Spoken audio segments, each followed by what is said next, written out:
Hey guys, Pastor Alex here. I just want to take a second and from the bottom of my heart say thank you so much for tuning in to what's happening here at Overflow Church. Hope the message today pushes you, blesses you, and encourages you. Enjoy. Our worship team is something else, man. Ooh, man, Bethany Porter. I about just started to stay up here. I was just gonna let her roll with it. I was like, you know what, you got this. I don't need to come up here. Like, you're doing a fantastic job. She had a word this morning. That's good. So, I'm honored to be here. I love this church. I love you guys. I love all of you. I'm always honored to speak. So before I even move any further than where I'm at right now, I want to say this. I give you permission to honor other people. It is okay to honor people. I want to say that, and I want that to come from just a place in my heart where I feel like we need to say that out loud. You have permission to honor people. When you leave here, when you go out throughout your week this week, honor someone. Go to work, honor someone in front of other people at work and say, this guy right here does a great job. Honor people. They need it. People need to be honored. People need to be felt like they have value and what they bring to the table is important. But honor people. We love to be honored, right? Everyone loves to be honored. Do that. Do that for somebody else. Get on social media. Say, hey, so-and-so, they're awesome. They do a great job. I love them. They've made a big impact in my life because it means something. So I wanted to say that because before I dive into this message, I want us, because our pastors are flying all over the country right now. They're in planes. They're going to Aspen, Colorado. We feel so sorry for them having to go to such a treacherous territory. That's probably no fun at all. But let's give those guys a round of applause. When they watch this later, I want them to know that we love our pastors this morning. I want to honor them. Man. So the last 4 weeks, we've been in this series called Rhythms of Passion. And we talked about a lot of things. We talked about prayer, reading your Bible, the presence of God. A lot of things that we talked about have been very internal. And I want to take that series. I don't want to get away from it. I want to stay in it.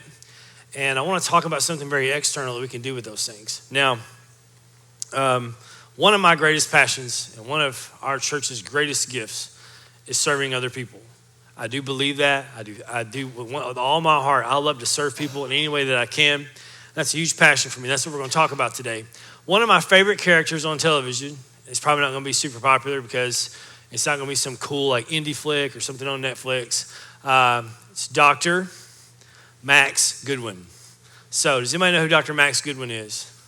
Any New Amsterdam fans out there? There's 4. Fantastic. So for all of you that don't know, you're just missing out. It's no big deal. Dr. Max, he's a doctor who works in a hospital, and I love his character, but because he always comes in like being an advocate for his patients. He always wants the best for them. He's always trying to do whatever it takes to provide the best care as a doctor to his patients. And sometimes that gets him in trouble. Sometimes his team has to kind of come in and help him out. And sometimes he almost gets fired because his bosses, he drives them nuts because he's always doing something really crazy to care for people. And he has a really famous little line.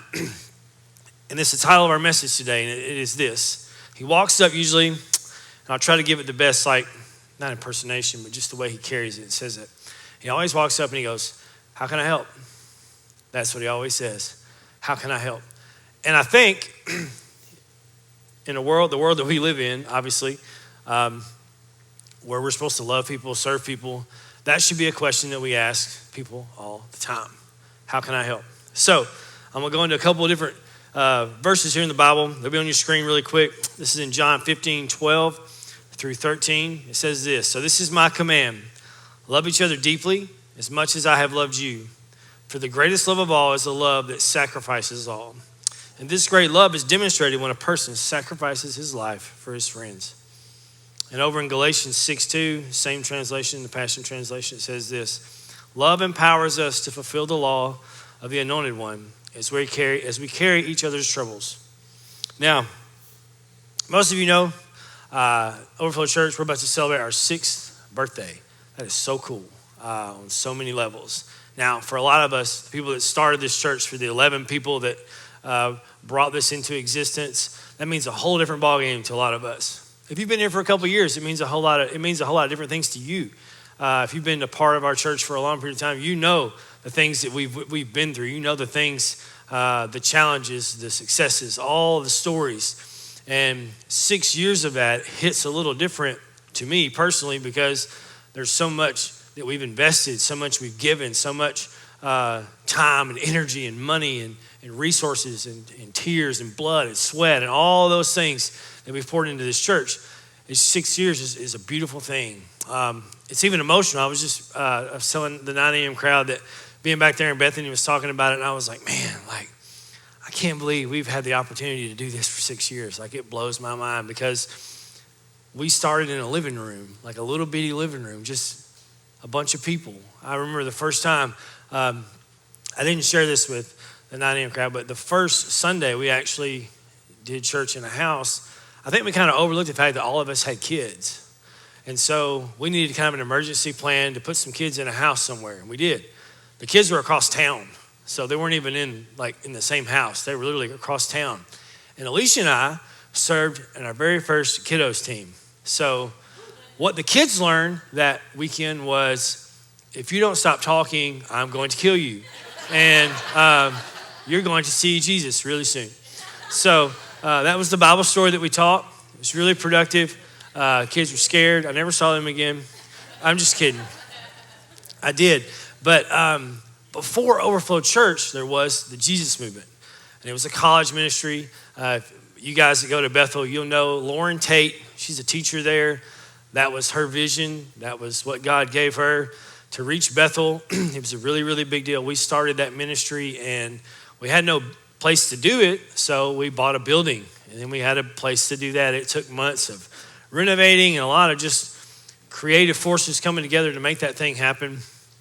And I remember when we started doing that fall was like the first big, we had worked all summer to get that building ready, and we started doing it that fall. And man, we didn't have a whole lot. We really didn't. We didn't really have a whole lot of stuff. We don't have anything what we have here. But man, we had a passion for people, for God and what God was doing in our life, and to let that translate to others. And it was great. It really was. In that time frame, while we were doing that, I was working a job in pest control. And I don't know if anybody's ever worked pest control, but it's a very interesting job. You see a lot of things, probably things you should never see. So my job, though, there was I was the first guy to your house. So if you called Serval, was the name of our company, Serval. Sorry, it's a terrible joke. Serve people, love people, Serval. Maybe they should do a commercial. I don't know. Maybe I'll chip in on that. I'll send that to them. Anyway, there is a thing about being the first guy there, because if you call and say you have 3,000 roaches in your house, I'm going to be the first guy there. And so it took a lot for me to get used to. I mean, it took me a lot. I'm not going to lie. It was tough. Fleas, mice, bees, brown recluse, wasp, you name it. I'm the first guy to your house, and I've got to do the big clean out. So that's my job. Now, it's important to know that because there is a certain way you see people through a certain lens when you're in their home. I would come home at night and tell my wife, thank you. Thank you for cleaning our home. I don't think you understand. I know I've never really said this in 8 years, but I really do appreciate you cleaning our house. And there was just so many things I was appreciative of because I saw a lot of things that they were really crazy. But God gave me a new lens as I did that job because he let me have conversations with people. And then I got to learn people and learn where they come from. And I got to learn their story, and I got to learn the situation that they found themselves in or whatever was happening. And so God showed me in that season while we were doing the Jesus Movement that there were people out there that literally had no hope. It wasn't that they were lazy. It wasn't that they didn't care. They just had no hope. And most people, when they get to that place in their life where they have no hope, they just survive. You just survive. You just do it. You wake up and you breathe and you exist. You survive. And then you wake up again and you do it again the next day. And I saw kids growing up in homes that were literally learning how to just survive. So God kind of deposited this in my mind. He was like, there's a lot of people out here, Josh, that have no hope. And you guys are doing something that's going to give those people hope. And I was like, okay. And I really thought that was just going to be the Jesus Movement, because the Jesus Movement at the time, it was for college kids, but after a while, people started trickling in, like adults that we didn't even know. People were driving, like from other places to come just to be with us on the night of worship. And there'd be somebody always there speaking or whatever. It was pretty just like a traditional thing. But I think what people wanted was just something more. And to be honest, I wish you could understand, like we didn't have a lot of resources. Like we made stuff up as we went. We just like figured stuff out. We made stuff happen. I don't know how we made some things happen. I'm glad Daniel Howe wasn't there. He would have hated us. But we made stuff up, like literally just made stuff happen. But what was cool, it was the heart behind it. And the heart behind it was like when people came in, we just sat with them and talked to them and loved them and were there for them. We didn't care what your age was. We didn't care where you were from, what your background was. And I learned a lot of that just by working out in the public. So God's like, I want you to plant this church. And this is what I want you to do. And it was very specific. And I'll never forget it. And him showing me some things that I needed to see through people. Because I had a different lens there for a while. I didn't share that same lens that he gave me. So we got to do that. And we got to plant the church. And I'm going to kind of just stop right there. Like, we plant the church, and that's where we're at in our story. Because in 6 years, we've seen miracle after miracle after miracle after miracle after miracle. I have seen marriages be restored. I have seen people that have severe addiction be healed. I have seen people come from all walks of life. I have seen people, some of you in this room know exactly who I'm talking about because you had no purpose in life. And then you came to church and then you found something, and then you grabbed onto it. And now you're doing something you literally thought was impossible to do. And here you are. And those are all really great stories. But also in these 6 years, we've seen the ugly. And I think if we're all really honest, in the past couple years, our hearts have been way heavier than they ever have been because it's just really ugly out there. You know, in the Green Mile, when John Coffey's talking and he gets really tired and he starts crying, and he says, I'm just tired of the ugly, boss. I'm just tired of the ugly. You know how you just get tired of just the ugly in the world and like everything around you is just ugly and mean. And so that's going to be our problem today. And that's the problem that we're going to walk up to and we're going to say, how can I help? Because that's the thing that I've seen so much in the last year. And I want to say this, and I don't want anybody to get mad. I just try to be honest with people when I'm talking because I want somebody to be honest with me. I have that. My wife is the most honest person in the world with me. It's what I need all the time because if I don't have that, I will manipulate everything in front of me. But she doesn't allow me to do that because she just speaks truth to me. So I'm going to give you a little truth today. So last year, we had all this stuff happen. We had COVID. We've already talked about everything else. Our race issues, the political stuff, all that stuff last year. We didn't handle it real well. Let's just be real. We didn't do a good job. So this year, we're going to have COVID again. It's going to happen again. We're going to deal with that again, however we decide to deal with it. We're going to have all this other stuff that's going to come with it. We have Afghanistan. We have all that stuff. We have things like that happened in Waverly, the natural disasters. We're going to have those things. So this time, we can choose to be different. Yeah. All right, there's no more surprises. Like, okay, there'll be something else that we're not really used to, but okay, we get a do-over, okay? So we get to be different this time. Something we're kind of expecting now. So we're all very passionate people, right? I'm very passionate, super passionate, probably too passionate at times. And the things that we talked about in the past few weeks, we talked about reading our Bible, spending time with God, just spending time in the presence of God. Those things give us a foundation for our passion. When we don't have those things, we lose the foundation for our passion, and then it kind of gets messy. Yeah. Then our passion no longer invites people in, it pushes people away. Yeah. And then our passion no longer serves others, it serves us. And that's what happens a lot of times. Now, I think if we're really honest, we can take a look at Christian culture in general and see that I'm not trying to lump everybody in the same box. I'm just saying Christian culture, like we'll just call it that. We are some of the meanest people in the entire world. We are. We're just mean.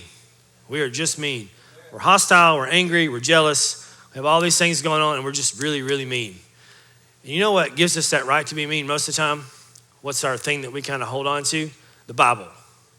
That's what we do. And I love the Bible, but we use it all the time not as a two-edged sword, but as a spear. See, when you use it as a spear, you can't hurt yourself. You can throw it at people, though. You can throw it and land one on somebody. It's still a two-edged sword, but it's a spear now. That's what we use it as. We use it as something we can toss at other people and get our point across and make them feel like crap, and then speak our truth, right? We always say, we got to speak the truth, man. Most of us don't even know what that is. It's our truth. It's something we read that we believe, and we talked about that before, our beliefs. Now, that's the thing. That's our problem. And nobody can put you down like another Christian. Nobody can write a Facebook rant like a Christian. My goodness. Listen, guys, advice. If I come to your post, I'm just driving down the neighborhood, and I see you've posted a nice big post. When it says read more, I'm not going to read more. I do not want to read this essay that you have written. It is too much for me, and I don't have time. So the two people that liked it, they read it. They're your friends. They believe what you believe. That's cool. I just can't do it because it's too long for me. I have a limited amount of attention, and I'm going to run out before I get to the bottom, most likely. So anyway, we got to stop doing that because it makes us look dumb most of the time when we really start just yelling out at everybody in the world. But that's for another sermon for another day. So anyway, here it is.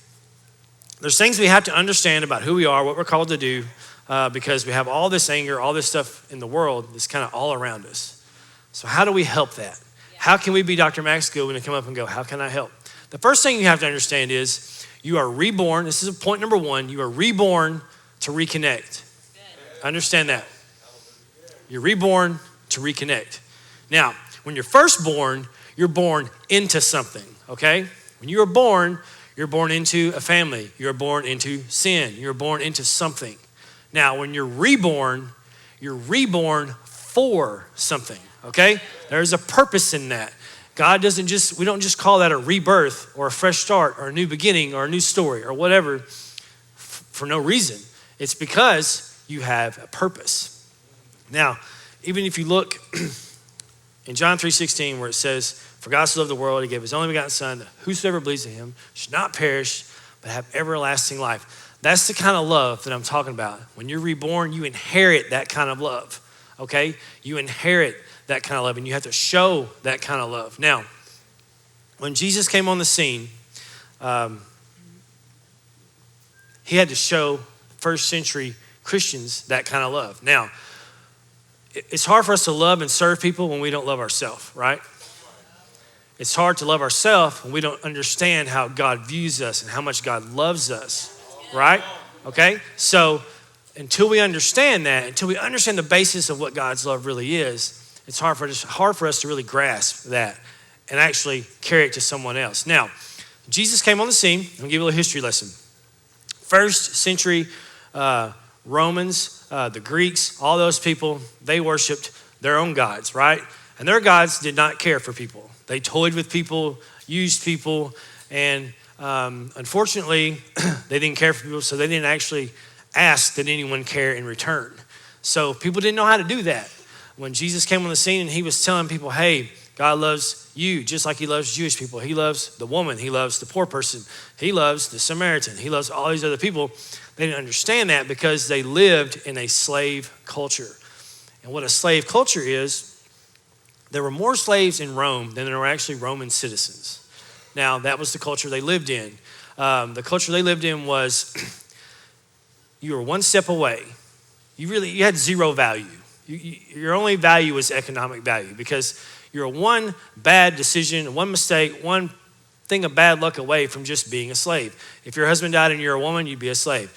If someone came and raided your village, you'd be a slave. If you got hurt and couldn't work and couldn't pay your debt, you'd be a slave.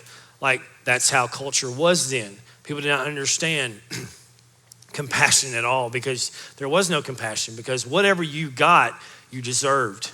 That's how everybody looked at everything. Even in the church, the temple leaders would use Jewish rules to put women and Samaritans and poor people in their place. They would use all those rules. They would use the Jewish rules they had to put everybody in their spot, and that's how it was. If you were rich and you were handsome and you were healthy, it's what you deserved. If you were poor, that's what you deserved. It's how everything worked. There was no compassion. There was no love, because whatever you were, it's what you deserved. If you didn't have anything, it was God's disfavor on you. It was punishment.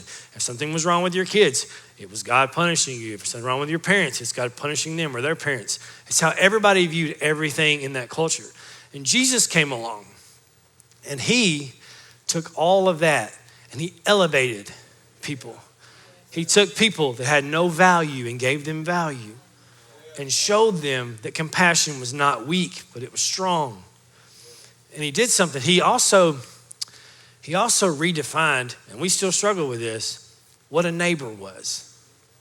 Because Jesus comes along and he shows people how to love people. And he shows them that he is the Son of God, and he loves people in a way they've never seen. And so people believe in themselves for the first time. And then he talks about what a neighbor is.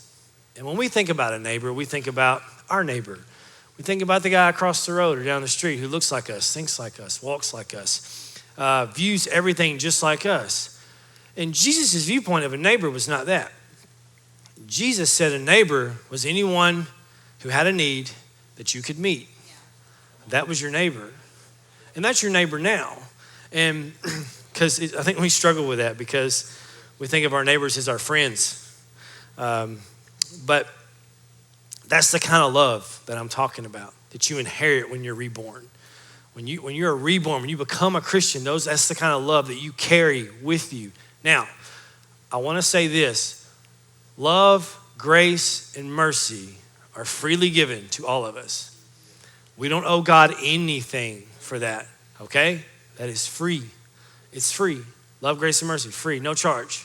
He gave you that. All you have to do is accept it. But we owe everybody around us everything. And that's the hard part. The easy part is accepting all the things from God, all these gifts that we get, all that grace and love and mercy. When we mess up, we still get it over and over and over again. The hard part is giving that to other people. Now, I have a list on my computer. I call it my wall. And it's a graphic I made a couple years ago. And it's all about the people that I owe. I have so many people that I think about throughout my life that have impacted me in a certain way, done something for me, loved me, cared for me. I have a huge list. It's hundreds of names on it. One couple on that list is Darce and Tasso Sharp, a couple that when I was a little kid carried me to Vacation Bible School every summer. He carried me fishing every summer. We would go to his house after we got through fishing, and they would cook the fish. He could cook so great. He's an amazing cook. And we would sit and eat. And then I had this lady who was my neighbor, Miss Velma Allison, who babysat me every summer. She would cook the best cheeseburger in the entire world because she owned a restaurant, and she had all this history and story behind who she was. And she took care of me. And we would watch Channel 7 Stories. We would watch All My Children and General Hospital and One Life to Live. We didn't do Channel 6. We didn't do that other stuff. We Channel 7'd it. We hated on those people that liked that other show, Days of Our Lives. We didn't like that. But man, it was such an experience for these people that poured into me in my life. And every one of you have those people. Every one of you have people. And it could be 10. But you've got some people who, either with your permission or without your permission, loved you and poured into you and gave you something during your life. And I have people on that list I don't even talk to anymore. I'm not even friends with. But I owe them that debt, because I say that because sometime, I don't know, a couple years ago, somebody told me that they said, I don't owe anybody anything. And I was like, that's not true. Everybody that's ever prayed over you, loved you, gave you 5 seconds of their day, bought you a meal, bought you a cup of coffee, did anything nice for you at all, or did anything that shaped you, who you are, you do owe them. And when I make a decision, and I'm not perfect on this, but when I make a decision, it's not just my family I think about when I make a decision. I think about those people, Darce and Tasso, Miss Velma, and all the people that loved me in my life that gave me something that I carry with me today, because I owe them that. I owe those people that call. And it's important to me to recognize that, and it helps guide me in a way, not just in my small decisions, but in my really big ones too.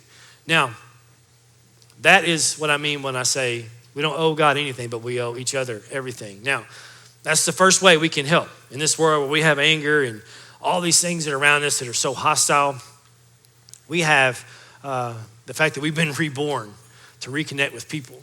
We've been given a second chance to reconnect with people. Now, the second thing is this. The second point is gratitude is required. Gratitude is required. Now, there's so many stories of our church as we have gone from a church plant in a living room to where we are now. Hundreds of stories that are amazing. But gratitude really comes in when crap hits the fan, okay? Now, it's easy to have gratitude when things are going great, when your church is growing. We went from a little living room full of people to 600 people in 2 years. I mean, it was such a rapid growth.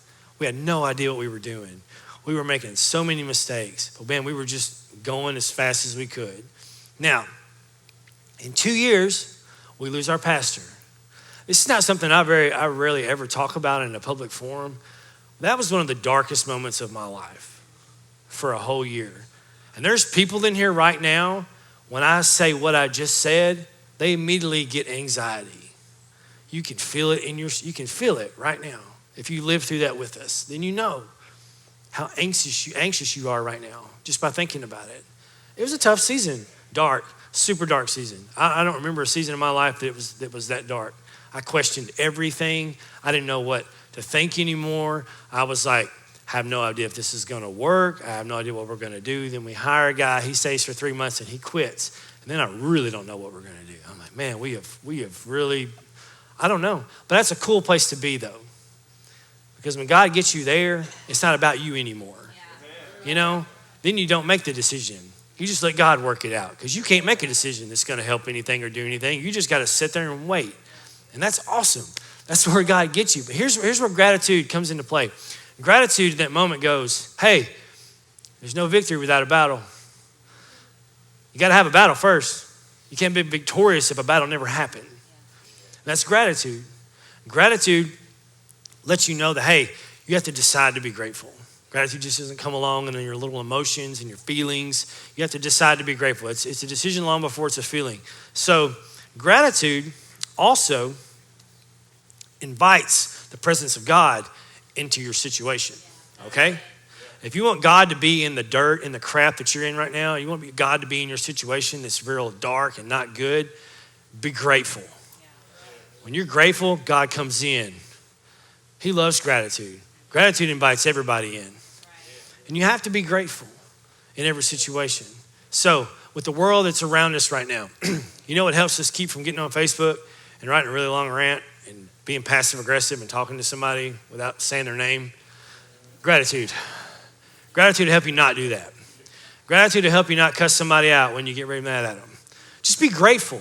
Like be grateful for what God is doing in your life.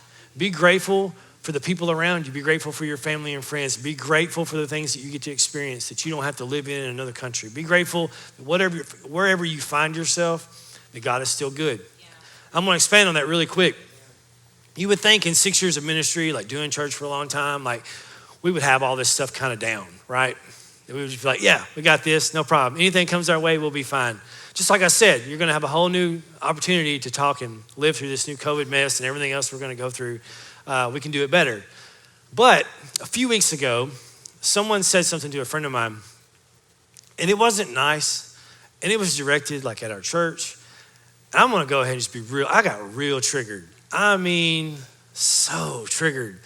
It took everything I had. I got in my car. Listen, I drove around. I'm going to be real transparent with you. I drove around, rubbed my windows down like I was in high school again, turned my heavy metal up really, really loud. And I was driving around. I was yelling. I was like, man, I'm going to freaking go over there. And I'm just going to, I was ready to go. I was raging, like so mad, so angry. I might have said some cuss words. Probably did. I did. So I'm just going to be honest about that. So I'm driving around. I'm just really mad. I'm just really upset. And I'm like, you know what? I'm going to find that guy. And I'm going to go tell him how I feel about him. I'm going to make him feel like crap. So I was ready to go. And so I didn't do that. I just rode around, so it kind of blow off steam. I didn't pray about it at all. I didn't talk to God about that. I was waiting. Sometimes I got to wait, like before I go talk to God. I need some time. Like nothing I say is going to be productive. So I go home.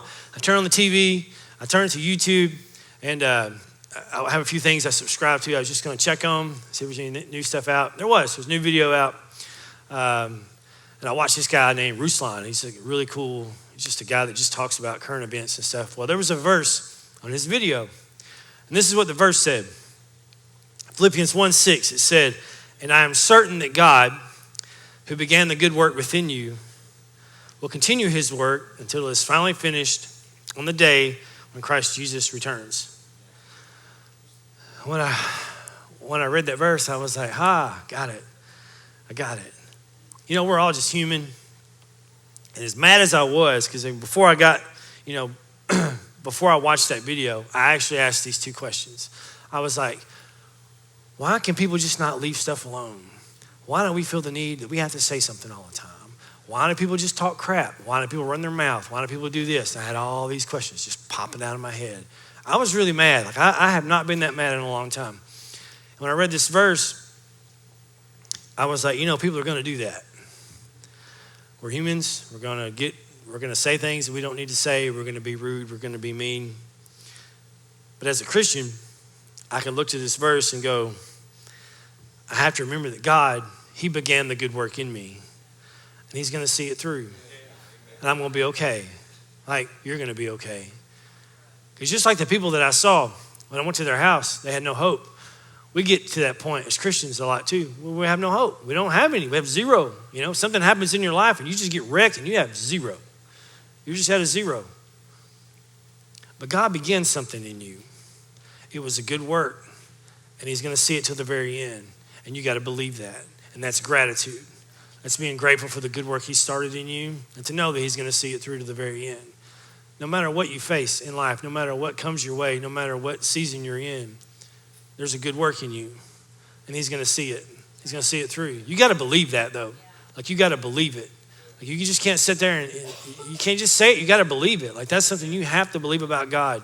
He is that good. He began something in you, and he will see it through. Now, talking about those two things, I have a third point, and that point is this. We are contributors, not consumers. It's a part of our code in our church, and it's something we say all the time. And sometimes you just say it, you don't even mean it. Stuff can happen with that. You can just say stuff for so long that you just forget what it really means. But I'm going to read the verses this comes from. It's 2 Corinthians 9 through 14. It says this: "As the scriptures say, they share freely and give generously to the poor. Their good deeds will be remembered forever. For God is the one who provides seed for the farmer and then bread to eat. In the same way, he will provide and increase your resources and then produce a great harvest of generosity in you. Yes, you will be enriched in every way so that you can always be generous. And when we take your gifts to those who need them, they will thank God. So 2 good things will result from this ministry of giving. The needs of the believers in Jerusalem will be met, and they will joyfully express their thanks to God. As a result of your ministry, they will give glory to God, for your generosity to them and to all believers will prove that you are obedient to the good news of Christ. And they will pray for you with deep affection because of the overflowing grace God has given to you. Thank God for this gift too. Thank God for his gift, too wonderful for words. Being a contributor and serving others is the basis of Christianity. But we live in a culture where we seek self-help, right? It's always about self-help. Self-help is like a multi-billion-dollar industry, self-help. That's what we do. We're looking for the next book that says 5 ways to find my next career or my favorite career or to find the career that I'm going to hate in 3 months. Or we're always looking for the next thing, though. The next book's going to make us a better person, or the next thing that's going to drive us to find out what we want in life, or we want to have 6-pack abs in 30 minutes, or how to get the butt that brings all the boys to the yard in 2 weeks. I don't know. There's a million scenarios, right? We're always looking for something that's going to bring us happiness. Is that what we're looking for, though? Like I'm trying to, and I'm really trying to figure this out. What is it that we are trying to find? What is it that we're trying to get to in our life that is going to finally satisfy our desires? You know what I mean? Like, is it happiness? Is it a place of comfort? Is it a place where we can finally get to and go, I don't have to do anything else for anybody else? Is it like, is it comfort? Is it happiness? Is it fulfillment? Do we know what fulfillment really means? I don't think we do. I think we think fulfillment means like after Thanksgiving dinner, like I'm full, like that kind of fulfillment. Like I'm completely full, I can't move. This is the greatest feeling in the world. That's fulfillment. That's not fulfillment, actually. I don't even know what that is. That's sin, gluttony. But anyway, there is this thing that we keep chasing after, this happiness or this comfort level. And I think we just want to be able, I think it's going to get us to the point of no hope. I think that's where that carries you. Just like the people that exist and wake up every day and they don't know what to do. That's the place we're trying to get to. The place where we don't have any other goals to reach or anything else. We just want to get to this place of just existing. This is what fulfillment is. Happiness is one thing. Comfort's a terrible idea. Comfort doesn't do anything. Comfort doesn't produce anything. Comfort doesn't change the world. Comfort does nothing. Okay, so if that's what you're looking for, know that you're going to get to do nothing. That's going to be super fun. But fulfillment is this. There's a lot of definitions for fulfillment, but this is my favorite. It says satisfaction or happiness as a result of fully developing one's abilities or character. So what I'm saying is this: if I want to live a life of fulfillment, I have to fulfill a purpose. Yeah. Oh, there we go. So if you really want to live a life and be happy and be satisfied, it starts with fulfilling your purpose. It starts with serving people. It starts by finding a book that says 5 ways to help the guy sitting beside you lose 5 pounds. That's the book you need to find. Not the book that helps you, the book that helps this guy. That's the book. That's what you're looking for. You see, we're chasing it, and we never get there. And then we spend our whole life doing something for nothing. We never get to a place of happiness. We never feel fulfilled. We never feel anything, really. And I said earlier that we don't owe God anything for all the love and grace and mercy he gives us, but we owe each other everything. And I want to rephrase that a little because it's a little more personable when you know you owe each other. When you look at the guy next to you and you go, hey man, we owe each other this. Like we do.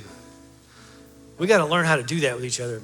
Something that I read when I was studying all this, I read about the temple when Jesus flipped the tables. You remember?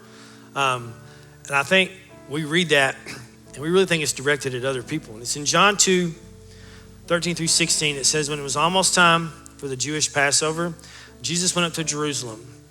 In the temple courts, he found people selling cattle, sheep, and doves, and others sitting at tables exchanging money. So he made a whip out of cords and drove all from the temple courts, both sheep and cattle. He scattered the coins of the money changers and overturned their tables. To those who sold doves, he said, get these out of here. Stop turning my Father's house into a market. Yet every Sunday we come in here, we throw some money in a plate, and we go, I gave you my checkoff box. I showed up today. Peace out, God. See you next week. That's a marketplace. We're just trying to trade for services. That's all we're doing. That's it. Trying to buy a blessing. I'm here. I showed up. I did my thing today. We expect God to be grateful for that, though, right? We expect God to go, oh, thank you, son. So glad you showed up. I mean, he's glad you're here. Don't get me wrong. But our expectation is that God should be happy that we showed up. And I think about that moment in the temple when Jesus was so angry. And what would he feel like if he was here? Like, would he feel the same way? I think we just want to come in and consume, get what we need. And we're empty by Tuesday anyway, if we're honest. My mentor told our team this a few weeks ago, and he's told me this quite a few times. He said the price of admission determines the depth of appreciation. That's really true. How much you pay for something determines how much you appreciate it. And if you look at grace and love and mercy as just free gifts, that's how you'll appreciate them. It's free gifts. But if you look at what they actually cost our Father, his Son, if you look at what it actually cost and what it's going to cost you in the end, you'll appreciate it. Because there's so much more. I think God's trying to flip the table, and not in an act of just rage, but flip your perspective a little bit and go, you came for this, and I have so much more for you. There's so much more than this small little table of stuff. And you don't see it yet. That's why I had to get rid of it. That's why I had to get it out of your way, get it out of your face, get it out of your vision, out of your sight, because that's all you could see. And God's got more than a table.